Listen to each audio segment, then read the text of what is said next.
Imagine this. You're living a life that seems perfect. You have the career, the kids, and a marriage that everyone envies. You have no idea that a dark secret is quietly lurking just beneath the surface. A secret so well hidden that even after 20 years, it's about to shake your world to its core. This is the story of Sarah Miller, a woman who thought she knew everything about her family, until one Sunday afternoon turned her reality into a nightmare.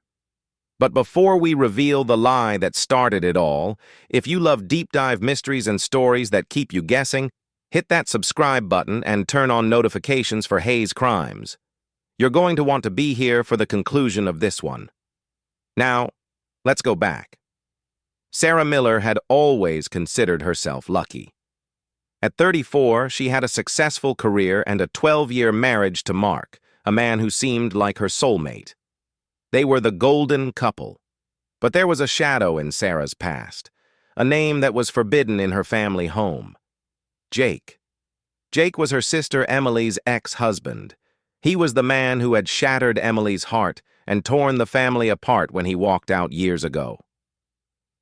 Emily had never truly recovered, and Sarah had spent a decade pretending the man didn't exist.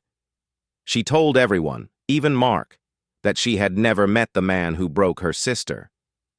It was a chapter Sarah had pushed into the darkest corners of her mind, or so she thought. Everything changed at a routine family barbecue. The kids were playing in the yard and the sun was shining, but when Sarah stepped into her sister's kitchen, the air turned ice cold.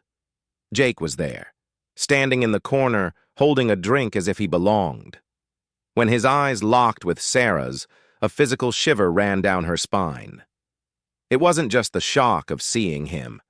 It was the way he looked at her, with a terrifyingly familiar, apologetic smile. "Sarah, I'd like you to meet Jake." "Again," Emily said, her voice strangely flat. "He's back in town for a while." Sarah nodded stiffly, her heart hammering against her ribs.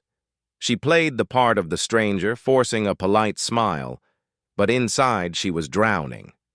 Why was he back? And why was Emily acting like his betrayal had never happened? The unease followed Sarah home. For a week she couldn't sleep. She asked her mother and her friends why Jake had returned, but everyone remained tight-lipped. Then, on a quiet Tuesday morning, her phone rang. It was Emily. "Sarah, I need you to sit down," Emily said, her voice trembling. "I've been keeping something from you, something about Jake." The world seemed to stop spinning. Sarah braced herself, expecting Emily to say they were getting back together. But the truth was much worse. "Remember when Jake and I were together before everything fell apart?" Emily whispered. "He wasn't just with me. He was involved with someone else in our family. I didn't find out until the divorce papers were signed." Sarah felt the blood drain from her face. "What do you mean?" "It was you, Sarah," Emily said, her voice finally breaking. "Jake. He says he was with you long before you met Mark. He says you were the one he actually wanted. I never knew. Until now." Sarah sat in stunned silence, the walls of her perfect life crumbling around her. Was her sister lying, or was there a part of Sarah's past she had buried so deep that even she had forgotten the truth? But as the realization hit, Sarah realized this wasn't just about an old flame. This was a setup. And the real discovery? It was only just beginning. You won't believe what Sarah found in Jake's car the very next day. Sarah sat frozen in her car, her knuckles white as she gripped the steering wheel. Emily's voice was still echoing in her head. "It was you, Sarah. Jake was with you first." The air in the car felt thin. All these years, Sarah had played the role of the supportive sister, helping Emily heal from a man she thought she barely knew. But the truth was far more twisted.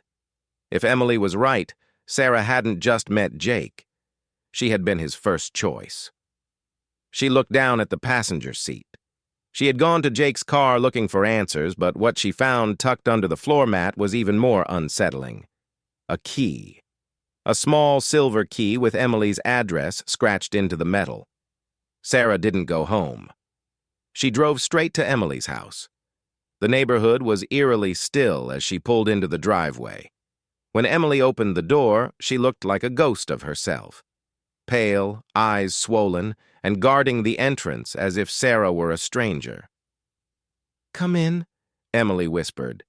They sat at the kitchen table in a silence so thick it felt suffocating. Sarah placed the silver key on the table. "I found this, Emily, and I know about Jake.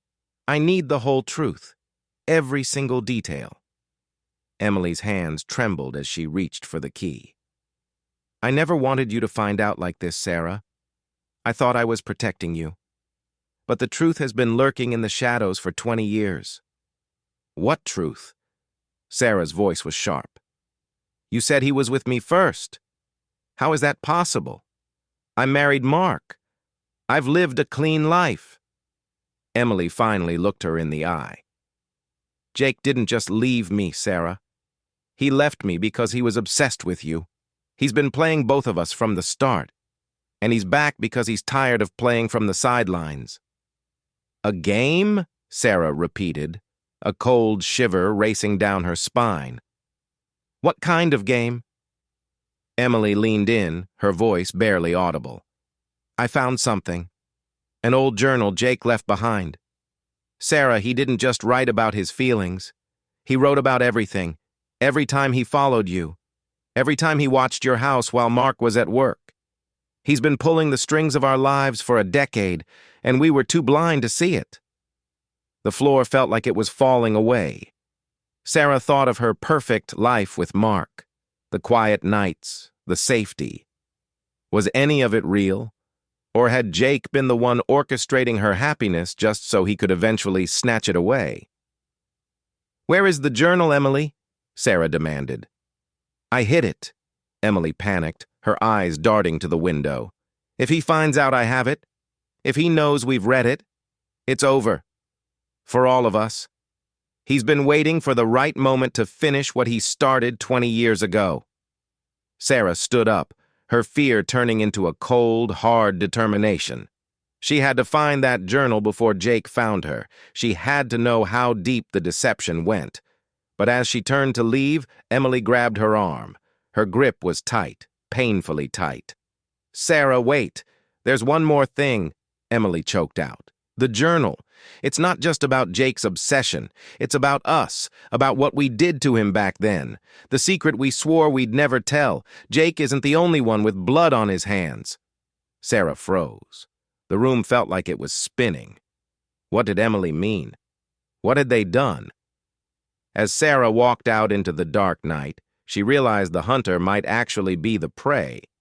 And the journal wasn't just a confession, it was a death warrant. You won't believe whose name was on the very last page of that journal. Sarah's heart hammered against her ribs as she stepped out into the freezing night air. A journal, a secret past, a game that had been playing out for 20 years. But it was Emily's final warning that truly terrified her. It's not just about Jake. It's about us. What had they done? What could be so dark that her own sister was trembling with fear? Sarah didn't go home to Mark. She drove back to Emily's house, her knuckles white on the steering wheel. The neighborhood was deathly silent, the streetlights flickering like a warning. When she pulled into the driveway, the house was pitch black. No lights, no movement. But the front door was slightly ajar. "Emily?" Sarah whispered, pushing the door open. The silence inside was heavy, the kind of quiet that makes your skin crawl. She moved through the hallway, her every step echoing on the hardwood. That's when she heard it, a low, rhythmic scraping sound coming from the basement. Sarah's breath hitched. She crept toward the basement door and slowly descended the stairs. The single light bulb overhead flickered on, and Sarah nearly screamed. Emily was standing in the center of the concrete floor, surrounded by old, dusty boxes. But she wasn't alone. Standing in the shadows beside her was Jake. "No!" Sarah shouted, stumbling back. "Emily, what is this? Why is he here?" Emily didn't look up. Her voice was cold, devoid of the warmth Sarah had known her whole life.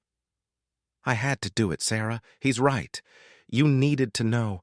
It was the only way to end this." Jake stepped into the light. He didn't look like a heartbroken ex-husband anymore. He looked like a man in total control. "You still don't get it, do you, Sarah? I never really left.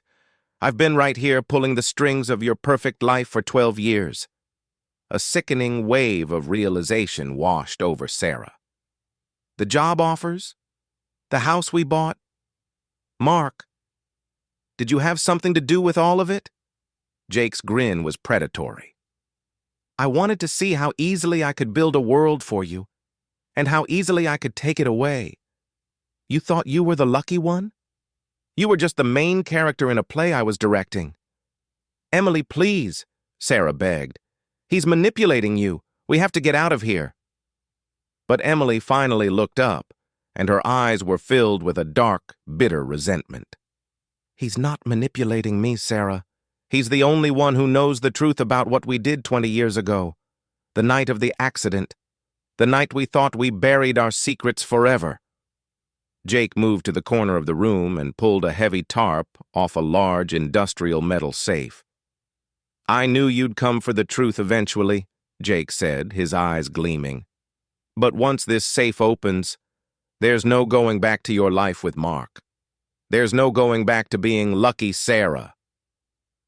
Emily turned the dial, the heavy door creaking open to reveal stacks of documents, old photographs, and police records. On the very top was a folder with Sarah's name on it. Inside, a single page was marked with a bold red stamp. Subject, the key. Sarah's stomach twisted. Her entire life, her marriage, her career, her very identity was documented in that safe. It wasn't a family history. It was a dossier. It's time to finish what we started, Jake whispered, stepping closer. Sarah looked from the safe to her sister's cold face. She realized then that she wasn't just a victim of a twisted ex-boyfriend. She was part of something much bigger and much more dangerous. The game isn't over. It's just beginning. Who can Sarah trust when her own sister has been a double agent for 20 years? Was Sarah's life a lie? Or is she the most dangerous person in the room? Drop your thoughts in the comments. We read all of them. Was Mark in on it too? Hit that like button and subscribe to Haze Crimes for the shocking conclusion in our next video. Would you stay and fight, or would you run? Let us know below.